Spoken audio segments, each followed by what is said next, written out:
네, 안녕하세요. 네, 저는 네오젠과학학원에서 화학 B반을 담당하고 있는 박세진 강사입니다. 네, 지금부터 2023학년도 2학기 기말고사 내신 분석 리포트 저동고 화학원 시작해 보도록 하겠습니다. 네, 그래서 저동고의 시험 범위 자체는 4단원 전체였습니다. 그래서 다른 학교들과 다르지 않게 빠지는 부분 없이 대부분의 이제 것들이 다 들어가 있었고요. 그 다음에 이제 저동고의 문항수를 조금 비교를 해보니까 이제 화학평형하고 pH 같은 경우에는 5문제 정도 나왔고요. 그 다음에 3년기와 중화반응은 총 합쳐서 7문제, 그 다음에 산화원원 같은 경우에는 7문제가 나왔고, 그 다음에 이제 화학반응에서 출입하는 열 에너지 같은 경우에는 이제 3문제 정도가 나왔다, 이렇게 말씀을 드릴 수가 있습니다.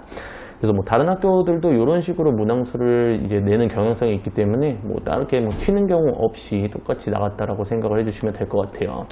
근데 이제 저동고 같은 경우에 이제 시험 난이도에 대해서 좀 말씀을 드리려고 하는데, 시험 난이도는 뭐 제가 직접 풀어봤습니다만 크게 어렵지 않았던 시험이었습니다. 오히려 좀 말씀드리면 좀 쉬운 시험이었다, 이렇게 좀 말씀드릴 수가 있습니다.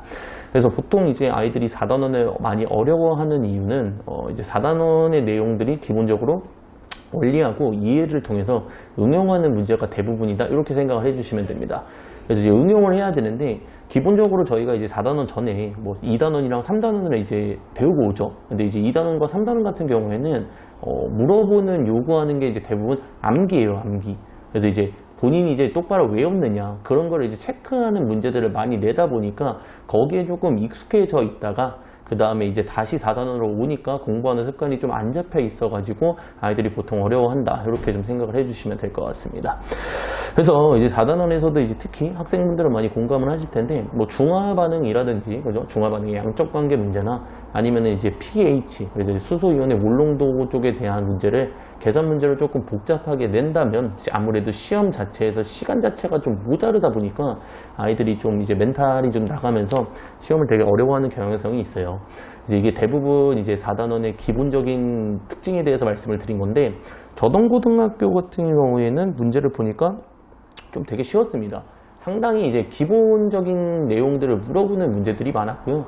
그 다음에 중화 반응에서도 딱히 막 상위권의 내용들을 문제를 물어보는 것이 아니라 그냥 정말로 쉬운 느낌의 문제들로 구성이 되어 있었기 때문에 아무래도 이제 좀 시험 공부를 소위 말해서 빡세게 준비한 최상위권 학생들의 경우에는 조금 시험이 허무할 정도로 쉬운 느낌이 들어서 그렇지 않았을까라고 생각이 좀 드는 바입니다.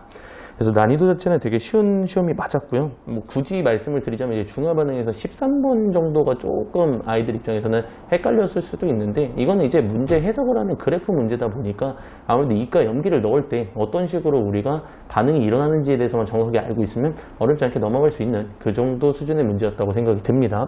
이것을 제외한 나머지는 정말로 쉬웠습니다.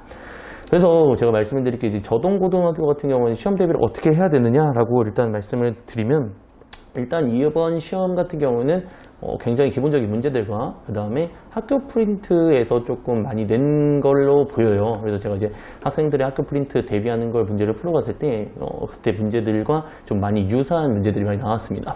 그래서 이번 시험 같은 경우는 이제 아무래도 학교 프린트 위주로 대비를 해주시는 게 가장 이제 효율적이지 않았나라고 싶은데요. 일단은 제가 좀 안타까운 상황이 뭐냐면, 이제 학교 프린트